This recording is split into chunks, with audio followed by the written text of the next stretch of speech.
Bonjour à tous, je vous salue dans le précieux et merveilleux nom de notre Rédempteur, Jésus, le Christ du Dieu vivant et vrai.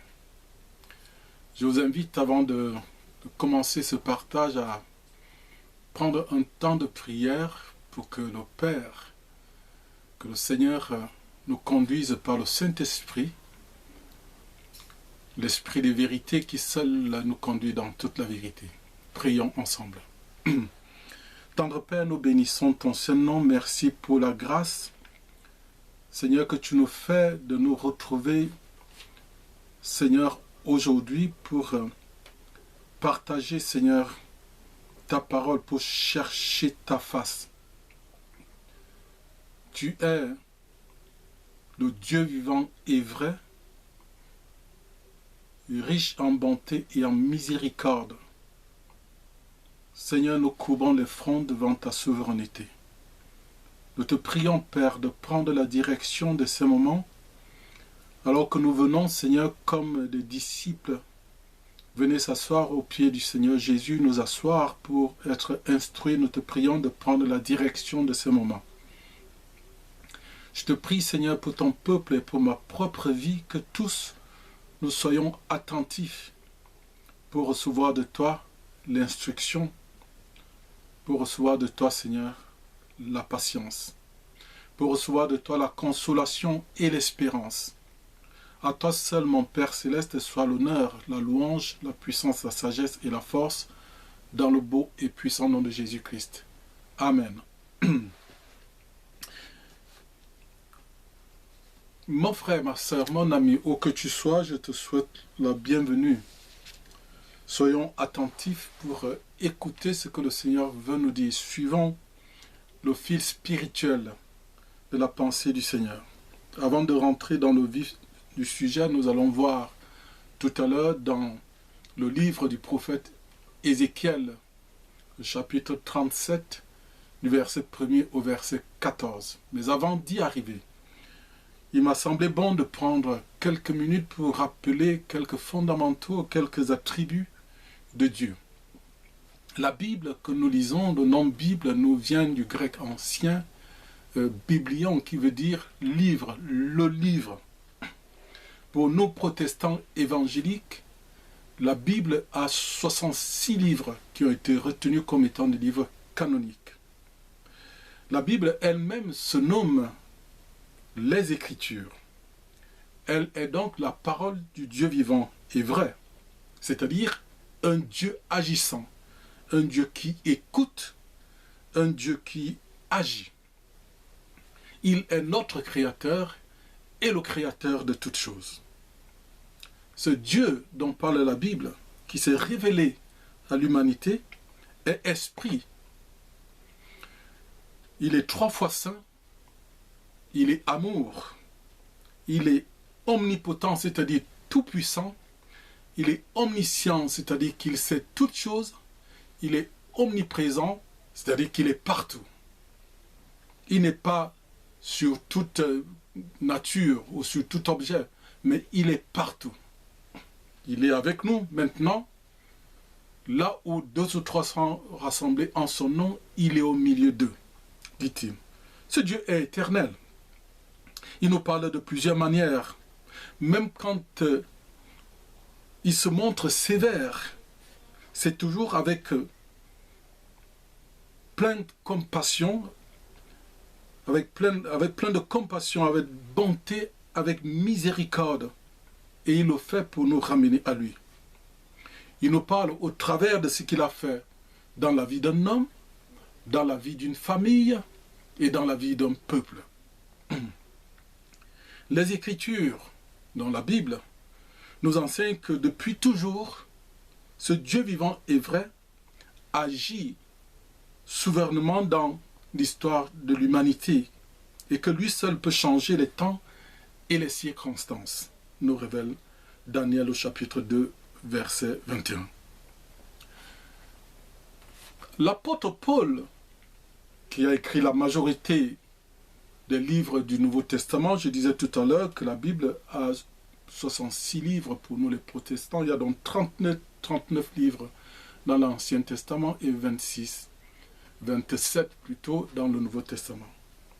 Dans son épître aux Romains, au chapitre 15, verset 4, l'apôtre Paul dira: Or, tout ce qui a été écrit d'avance l'a été pour notre instruction, afin que par la patience et par la consolation que donnent les Écritures, nous possédions l'espérance. Mon frère, ma sœur, mon ami, toi qui m'écoutes, tout ce dont l'être humain a besoin sur cette terre pour vivre paisiblement, c'est qu'il soit instruit par Dieu, qu'il acquiert de la patience, qu'il soit consolé et qu'il ait de l'espérance. Alors, notre lecture, Ézéchiel chapitre 37, verset 1er au verset 14. Lisons ensemble. La main de l'Éternel fut sur moi, et l'Éternel me transporta en esprit et me déposa dans le milieu d'une vallée remplie d'ossements. Il me dit, il me fit poser auprès d'eux, tout autour, et voici, ils étaient fort nombreux à la surface de la terre, et ils étaient complètement secs. Il me dit, fils de l'homme, ces ossements pourront-ils revivre? J'ai répondu, Seigneur, Éternel, tu le sais. Il me dit, prophétise sur ces ossements et dis-leur, ossements desséchés, écoutez la parole de l'Éternel. Ainsi parle le Seigneur l'Éternel à ses os. Voici, je vais faire entrer en vous un esprit et vous vivrez. Je vous donnerai des nerfs, je ferai croître sur vous de la chair. Je vous couvrirai de peau, je mettrai en vous un esprit et vous vivrez. Et vous saurez que je suis l'Éternel. Je prophétisais selon l'ordre que j'avais reçu. Et comme je prophétisais, il y eut un bruit. Et voici, il se fit un mouvement et les os s'approchèrent les uns des autres. Je regardais et voici, il leur vint des nerfs, la chair crue et la peau les couvrit par-dessus. Mais il n'y avait point en eux d'esprit. Il me dit, prophétise et parle à l'esprit, prophétise fils de l'homme, et dis à l'esprit, ainsi parle le Seigneur l'Éternel, esprit vient des quatre vents, souffle sur ces morts, et qu'ils revivent. Je prophétisais selon l'ordre qu'il m'avait donné. Et l'esprit entra en eux, et ils reprirent vie, et ils se tinrent sur leurs pieds. C'était une armée nombreuse, très nombreuse. Verset 11, il me dit, fils de l'homme, ces eaux, c'est toute la maison d'Israël. Voici, ils disent, nos os sont desséchés, notre espérance est détruite, nous sommes perdus. Prophétise donc et dis-leur, ainsi parle le Seigneur l'Éternel. Voici, j'ouvrirai vos sépulcres et je vous ferai sortir de vos sépulcres, ô mon peuple, et je vous ramènerai dans le pays d'Israël. Et vous saurez que je suis l'Éternel. Lorsque j'ouvrirai vos sépulcres et que je vous ferai sortir de vos sépulcres, ô mon peuple, je mettrai mon esprit en vous et vous vivrez. Je vous rétablirai dans votre pays et vous saurez que moi, l'Éternel, j'ai parlé et agi, dit l'Éternel. Amen. Il s'agit ici du prophète Ézéchiel.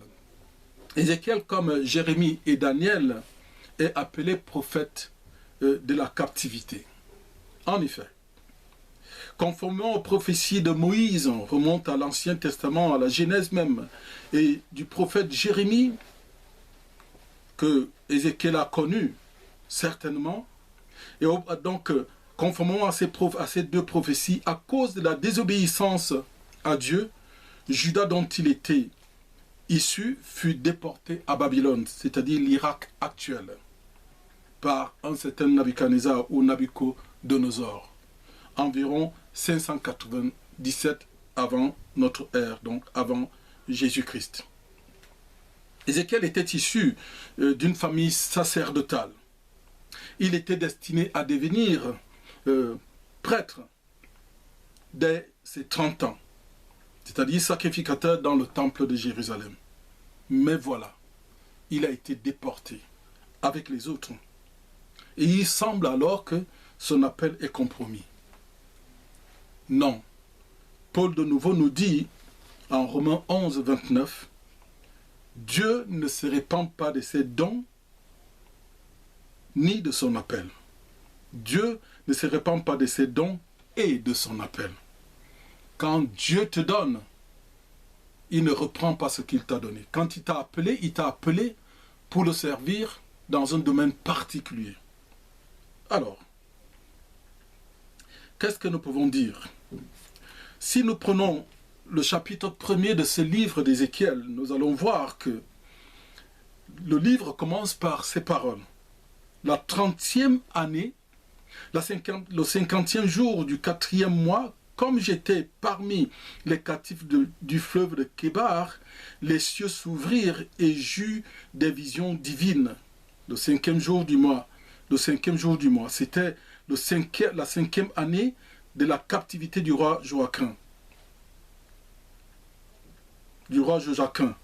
La parole de l'Éternel fut adressée à Ézéchiel, fils de Buzi, le sacrificateur dans le pays des Chaldéens, près du fleuve de Kébar. Et c'est là que la main de l'Éternel fut sur lui. Le livre commence par la 30e année. Il s'agit ici sûrement du 30e anniversaire de ce jeune prophète que Dieu va lever au milieu des captifs. Oui, les prêtres commençaient leur ministère à 30 ans et ils servaient environ pendant 20 ans.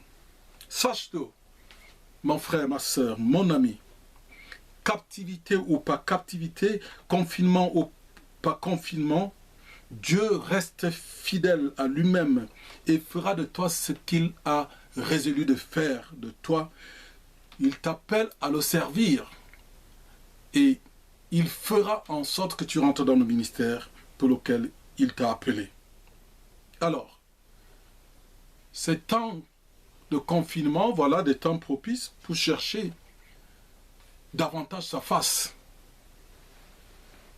Dieu dit à son peuple, Jérémie 29, alors que le prophète Jérémie est en lutte contre les faux prophètes qui donnent des fausses espérances au peuple, Dieu dit à son peuple, car je connais les projets que j'ai formés sur vous, dit l'Éternel, projets de paix et non de malheur, afin de vous donner un avenir et de l'espérance. L'espérance revient plusieurs fois dans ce que nous partageons. Pour mieux comprendre ce que Dieu nous dit dans ce passage que nous lisons, vous avez compris qu'il est convenable que nous le divisions en deux sections. La première section partant du verset 1er au verset 10. J'intitule cette première section « Vision et prophétie spirituelle ». La deuxième section, ce sera donc les versets 11 à 14. Et cette deuxième section est intitulée « Explication de la vision et prophétie adressée au peuple ». Alors, je vous invite à prendre le temps, vraiment de prendre verset par verset ce que nous allons partager pour mieux comprendre la pensée du Seigneur. Alléluia. Au 27, les deux premiers versets, la main de l'Éternel fut sur moi. L'Éternel me transporta en présence L'Éternel me transporta en esprit et me déposa dans le milieu d'une vallée remplie d'ossements. Il me fit passer auprès d'eux tout autour, et voici, ils étaient fort nombreux à la surface de la vallée. Ils étaient complètement secs. On a souvent intitulé ce passage que nous lisons « La vallée des ossements ». Vous avez bien compris qu'ici, celui qui fait mouvoir en esprit le prophète, c'est Dieu lui-même. L'Éternel me transporta en esprit. Il me déposa. Il me fit passer autour, auprès d'eux, tout autour. C'est Dieu qui se saisit de son serviteur par l'esprit. J'aimerais juste entrouvrir une petite parenthèse. Les pratiques occultes, ceux qui font la sorcellerie ou la magie ou de l'occultisme, ont souvent ces capacités de pouvoir agir d'une manière spirituelle. Mais ce n'est pas la volonté de Dieu. C'est Dieu qui nous amène à bouger en esprit pour nous montrer quelque chose, pour nous révéler les choses à venir. Verset 3, il me dit, fils de l'homme, ces eaux pourront-ils revivre? Voyez, écoutez la réaction, l'humilité du serviteur de l'Éternel. Ézéchiel répond, Seigneur éternel, tu le sais. Dans certaines situations, nous devons courber les fronts devant le Seigneur pour lui dire, Seigneur, tu es omnipotent, omniprésent, omniscient. Tu es tout-puissant, tu es partout et tu sais toutes choses. Seigneur, c'est toi qui sais. Je ne sais pas. Au milieu des ossements desséchés, une multitude d'ossements desséchés. Le verset 4 nous dit, il me dit, c'est toujours Dieu qui donne l'ordre, il me dit, prophétise sur ces eaux et dis-leur. Bien-aimés, souvent quand on parle de prophétie, on peut parler par la foi, mais il vaut mieux prophétiser quand on a entendu le Seigneur nous dire prophétise et qu'il nous donne les paroles à dire. Là, les choses vont bouger. Verset 4, il me dit, prophétise sur ces eaux et dis-leur, ossements desséchés, écoutez la parole de l'Éternel. Ainsi parle le Seigneur l'Éternel à ces eaux. Voici, je vais faire entrer en vous un esprit et vous vivrez. Je vous donnerai des nerfs, je ferai croître sur vous de la chair, je vous couvrirai de peau, je mettrai en vous un esprit et vous vivrez.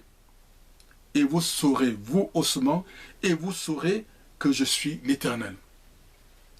L'Éternel parle, qui n'écouterait? J'aime mieux, bien aimé, ne dire que ce que le Seigneur me dit de dire. Du reste, qu'est-ce que nous dit Jésus dans l'évangile de Jean au chapitre 5? Je ne fais que ce que je vois faire au Père. Jésus répète plusieurs fois que ce n'est pas de lui-même qu'il parle, c'est le Père qui est en lui qui parle. Nous allons certainement voir plus tard que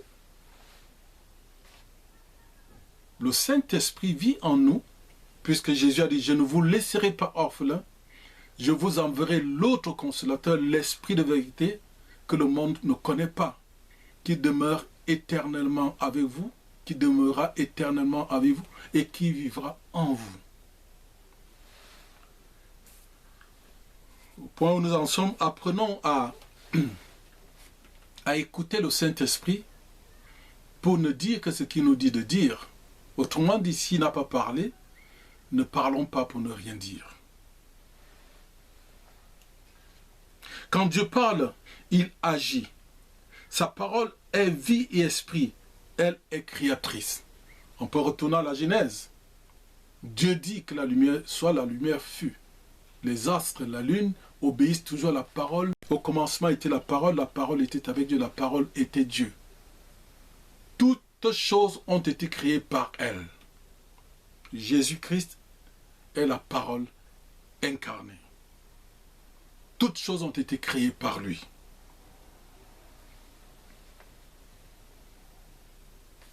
Par sa parole, bien-aimé, Jésus a ressuscité Lazare mort depuis 4 jours. Là, ce que Ézéchiel vit, c'est dans l'esprit. Ce n'est pas quelque chose qu'il voit avec ses yeux physiques. Il est dans l'esprit, puisque le début de notre partage dit « La main de l'Éternel fut sur moi et l'Éternel me transporta en esprit ». Il était physiquement là où il était, mais c'est par son esprit qu'il va vivre toutes ces choses. Je lis ces versets du chapitre 11 de l'évangile de Jean au sujet de la résurrection de Jésus, de Lazare. Versets 38 à 44. Jésus, frémissant de nouveau en lui-même, se rendit au sépulcre. C'était une grotte et une pierre était placée devant. Jésus dit à ceux qui étaient là, ôtez la pierre. Marthe, la sœur du mort, lui dit, Seigneur, il sent déjà, car il y a 4 jours qu'il est là. Jésus lui dit, ne t'ai-je pas dit, Marthe, ne t'ai-je pas dit que si tu crois, tu verras la gloire de Dieu. Oh, apprenons à écouter et serrer dans notre cœur la parole du Seigneur. Si nous croyons, nous verrons sa gloire. Ne t'ai-je pas dit, Marthe, puisqu'il s'agit d'elle, que si tu crois, tu verras la gloire de Dieu. Ils ôtèrent donc la pierre, et Jésus levant les yeux en haut et dit, Père, je te rends grâce de ce que tu m'as exaucé. Pour moi, je savais que tu m'exauces toujours, mais j'ai parlé à cause de la foule qui m'entoure. Pourquoi? Afin qu'ils croient que c'est toi qui m'as envoyé et que je parle en ton nom. Ayant dit cela, il cria d'une voix forte, Lazare, sors! Et le mort sortit, les pieds et les mains liés de bandes et le visage enveloppé d'un linge. Jésus leur dit, déliez-le et laissez-le aller. Oui, le mort sort, les pieds et les mains liés de bandes et le visage enveloppé de linge. Il est sorti tel qu'on l'avait mis dans le sépulcre. Parce que c'est comme ça qu'on habillait, on enveloppait les morts pour mettre dans le sépulcre. Dimanche dernier, nous avons vu que les femmes qui sont allées dans le tombeau pour voir le corps de Jésus, ils ont trouvé que le linge sur lequel il avait été embaumé était à côté. Jésus avait vaincu le péché et la mort. Verset 7 de notre première section. Ézéchiel dit, je prophétisais selon l'ordre que j'avais reçu. Et comme je prophétisais, il y eut un bruit. Et voici, il se fit un mouvement et les os s'approchèrent les uns des autres. Verset 8. Et je regardais et voici, il leur vint des nerfs, la chair crue et la peau les couvrit par-dessus. Mais il n'y avait point en eux d'esprit. Ils devaient être émerveillés. Figurez-vous, projetons-nous avec Ézéchiel. Une vallée d'ossements desséchés. Ézéchiel écoute attentivement les paroles du Seigneur qui lui donne l'ordre de dire telle ou telle chose, de prophétiser. Et il prophétise selon l'ordre qu'il avait reçu. Alors quand on est fidèle, quand on dit fidèlement ce que le Seigneur nous a dit de dire, alors il se produit quelque chose. Le prophète nous dit qu'il a prophétisé selon l'ordre reçu. Et c'est quand il a prophétisé ainsi qu'il y a eu un bruit. Et voici, il se fit un mouvement. Les os ont commencé à bouger, ils se sont rapprochés les uns des autres pour reformer le squelette humain. Mais il n'y avait point en eux de vie. Ça vous rappelle la création de l'homme, Genèse 2? Dieu a modelé l'homme de la poussière, il a formé un corps. Mais ce n'était qu'un genre de statue, debout. Mais écoutons ce que le Seigneur va dire. Verset 9. Il me dit, prophétise et parle à l'esprit, prophétise, fils de l'homme, et dis à l'esprit, ainsi parle le Seigneur l'Éternel, esprit, viens des quatre vents, souffle sur ses eaux, et qu'il revive. Verset 10. Le prophète nous dit, je prophétisais selon l'ordre qu'il m'avait donné. Selon l'ordre qu'il m'avait donné. Et l'esprit entra en eux, et ils reprirent vie. Et ils se tinrent sur leurs pieds. C'était une armée nombreuse, très nombreuse. Voyez-vous, sans l'Esprit de Dieu, il n'y a point de vie. Nous avons lu qu'ils étaient comme morts. Dès l'instant qu'il n'y avait pas l'Esprit de Dieu en eux. Ceci nous interpelle à rechercher le baptême du Saint-Esprit. Jésus dit, si vous ne naissez d'eau et d'esprit, vous ne verrez pas le royaume des cieux. Il faut naître d'en haut, c'est-à-dire du Saint-Esprit. Et Jésus a promis à son peuple. Et Jean-Baptiste, dont nous avons parlé dimanche dernier, il a dit, moi je baptise d'eau pour vous amener à la repentance, mais il vient après moi quelqu'un qui m'a précédé. Quand il dit ça, il dit, c'est quelqu'un qui est mon créateur, notre créateur. C'est lui qui vous baptisera du Saint-Esprit et de feu. Sans l'Esprit de Dieu, tu ne peux pas comprendre la parole de Dieu. Sans l'Esprit de Dieu, tu ne peux rien faire.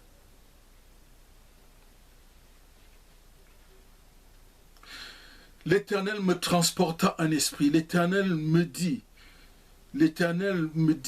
je prophétisais selon l'ordre que j'avais reçu.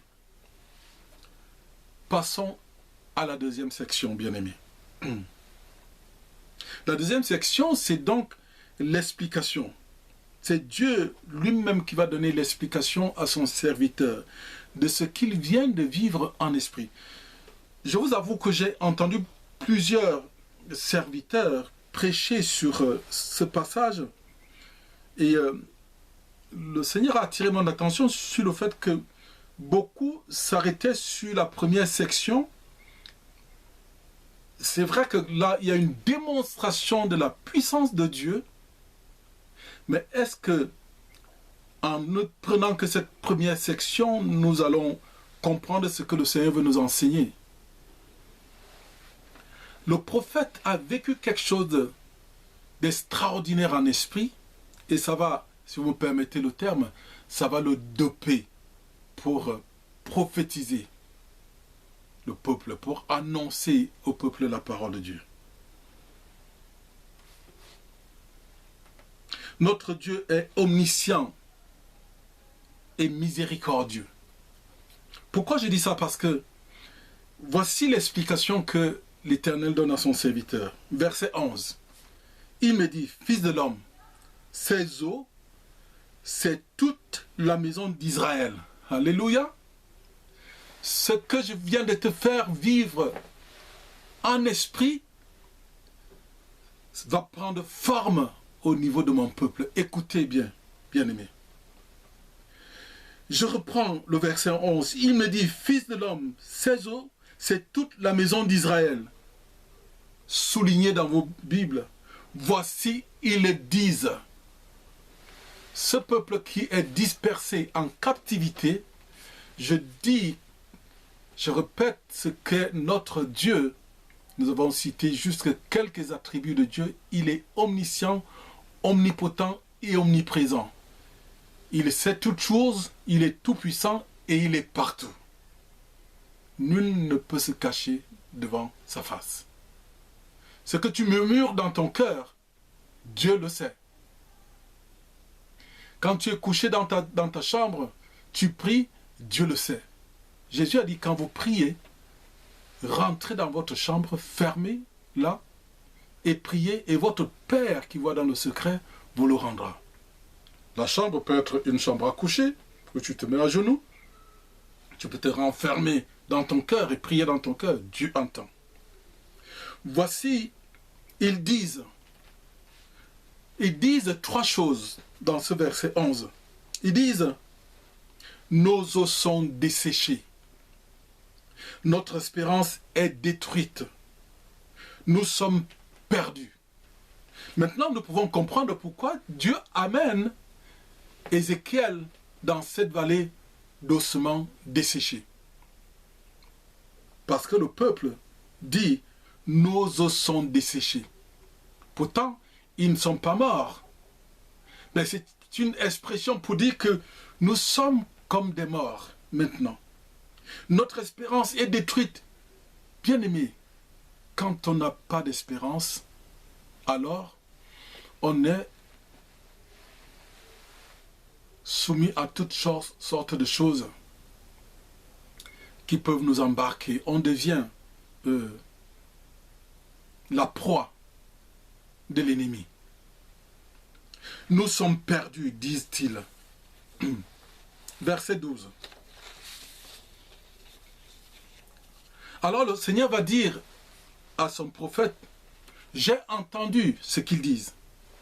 J'ai entendu qu'ils disent, nos os sont desséchés, notre espérance est détruite, nous sommes perdus. Verset 12.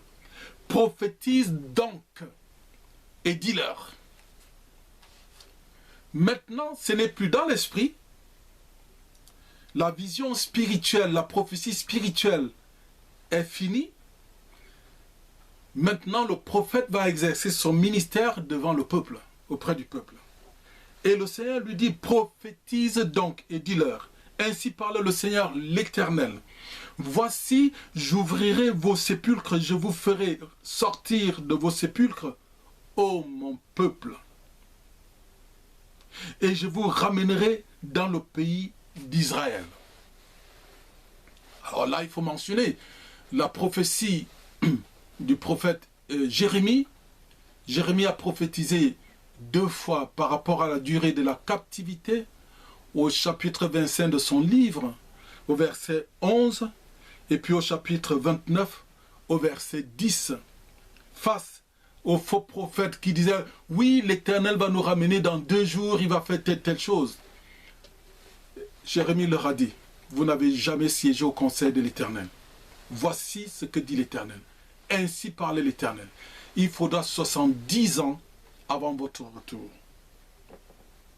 Je ne voudrais pas que, pendant ces moments où nous sommes confinés, que quelques-uns commencent à dire « Oh là là, il va encore nous falloir rester longtemps dans le confinement. » Je crois fermement que demain, quand je dis demain, c'est une image, Dieu peut arrêter cette pandémie d'un coup, en soufflant dessus, en ordonnant. On a vu au début du confinement que le prophète, Ésaïe en l'occurrence, dit, le Seigneur lui dit, je suis celui qui a créé l'ouvrier qui souffle sur le bois et qui crée une arme pour son travail, et notamment le travail de destruction, mais le Seigneur dit qu'il est aussi celui qui a créé le destructeur pour détruire cette arme. Croyons que le coronavirus est sous le contrôle total de notre Dieu. Il dit un mot et ce coronavirus ne va plus exister. Verset 13. Et vous saurez que je suis l'Éternel lorsque j'ouvrirai vos sépulcres et que je vous ferai sortir de vos sépulcres, ô mon peuple. Verset 14. Je mettrai mon esprit en vous et vous vivrez. C'est là que nous devons rechercher ce baptême du Saint-Esprit. Notamment en méditant la parole de Dieu. En la méditant, je ne dis pas de la lire, je dis de la méditer. Toi qui m'écoutes, peut-être que tu n'as pas l'habitude d'écouter ce genre de langage. Peut-être que tu tombes sur ce partage comme ça. Mais la parole de Dieu, nous l'avons vu, tout ce qui a été écrit d'avance l'a été pour notre instruction, afin que par la patience et la consolation que donnent les Écritures, nous possédions de l'espérance. Si tu n'as pas d'espérance, comment peux-tu vivre sans espérance? Christ en nous l'espérance de la gloire. Je relis. Je mettrai mon esprit en vous et vous vivrez. Je vous rétablirai dans votre pays. C'est la restauration. Dieu dit qu'il va restaurer son peuple. Et il a dit, alors, vous saurez que moi, l'Éternel, j'ai parlé et agi. Il est le Dieu vivant et vrai.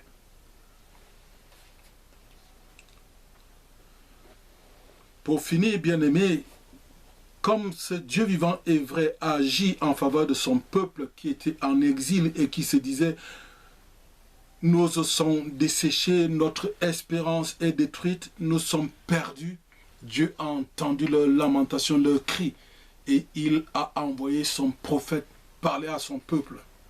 Après avoir fait vivre des choses spirituelles, des choses tellement fortes, des choses tellement inouïes, que le prophète ne pouvait pas ne pas parler avec assurance. Parce que ce qu'il avait vécu en esprit était tellement fort. De même, bien-aimés, de la dispersion et du confinement dans lequel nous sommes actuellement, Dieu nous entend également. Il entend nos gémissements, il entend notre repentance, il entend nos pleurs, nos soupirs. Croyons qu'il agira de même en notre faveur. Notre Dieu est omniscient. Il sait toutes choses. Il voit que l'espérance d'un grand nombre commence à s'étioler. Croyons qu'il nous relèvera, nous restaurera et nous donnera un souffle nouveau. Nous, c'est racheté. Nous, son Église. L'Église, c'est quoi? Ce n'est pas les bâtiments. Comme aujourd'hui, vous voyez, nous ne sommes plus dans nos lieux de culte. Mais cependant, nous sommes l'Église. Parce que c'est l'assemblée de ceux qui ont été appelés Église ekkaleo, ceux qui ont été appelés par Jésus-Christ, qui forment l'assemblée. Et Jésus a dit, je bâtirai mon Église et aucune porte de séjour des morts ne prévaudra contre elle. Oui, beaucoup de serviteurs de Dieu, nous pleurons, sont partis. Mais le Seigneur en a voulu ainsi. Croyons qu'il nous relèvera, nous restaurera et nous donnera un souffle nouveau. Nous, c'est racheté, nous, son Église. Amen. Avant de prier, je vais vous citer juste ces derniers versets du psaume 27. C'est le psalmiste David, en l'occurrence, qui dit, qui finit ainsi. Psaume 27, versets 13 à 14. Oh, si je n'étais pas sûr de voir la bonté de l'Éternel sur la terre des vivants. Espère en l'Éternel. Fortifie-toi et que ton cœur s'affermisse. Espère en l'Éternel. Bien-aimé, mon frère, ma soeur, mon ami, espérons en l'Éternel. Mettons notre espérance et notre confiance en celui qui a vaincu le péché et la mort, Jésus-Christ. Honorons-le, élevons-le, louons-le, car celui qui ne loue pas Jésus, celui qui n'honore pas Jésus, n'honore pas non plus le Père qui l'a envoyé. Dieu a fait de Jésus Seigneur pour la gloire de son nom. Prions, bien-aimés, prions pour que nous ayons une bonne discipline spirituelle, une bonne écoute spirituelle, que nous ne soyons pas des auditeurs oublieux. Prions pour que nous soyons fervents d'esprit. Prions afin que le Seigneur nous remplisse de toute sagesse et intelligence spirituelle. Je vous invite à faire notre prière hebdomadaire. Cette prière tirée des épîtres aux Colossiens et aux Éphésiens. Prions ensemble. Père céleste, Dieu de gloire et Père de notre Seigneur Jésus-Christ. Nous te prions, Père, de nous donner un esprit de sagesse et de révélation. Père, nous te prions dans le nom de Jésus d'illuminer les yeux de notre cœur afin que nous sachions quelle est l'espérance qui s'attache à ton appel. Illumine les yeux de notre cœur afin que nous sachions quelle est la richesse de la gloire, de l'héritage que tu as, l'infinie grandeur de ta puissance. Père Saint, nous te prions de nous donner selon la richesse de ta gloire, d'être puissamment fortifiés par ton Esprit Saint dans l'homme intérieur. Que Christ habite dans nos cœurs par la foi et que nous soyons enracinés et fondés dans l'amour pour comprendre avec tous les saints quelle est la largeur, la longueur, la profondeur et la hauteur et connaître l'amour de Christ qui surpasse toute intelligence. Mon Père, dans le nom de Jésus-Christ, nous te prions, Seigneur, de nous remplir de la connaissance de ta volonté en toute sagesse et intelligence spirituelle, afin que nous te connaissions davantage, Seigneur, afin que nous marchions d'une manière digne du Seigneur Jésus, et que nous lui soyons entièrement agréables, et que nous portions des fruits en toutes sortes de bonnes œuvres. Père, nous te prions de nous rendre capables d'être persévérants et patients. Éternel, parce que tu es omniscient, omnipotent et omniprésent, parce que tu sais toutes choses, Seigneur, c'est avec joie que nous te rendons grâce et gloire. Car nous croyons fermement que tu nous as rendus capables d'avoir part à l'héritage des saints dans la lumière. Nous t'avons prié dans le beau et puissant nom de Jésus-Christ. Amen. Soyez richement bénis. À bientôt.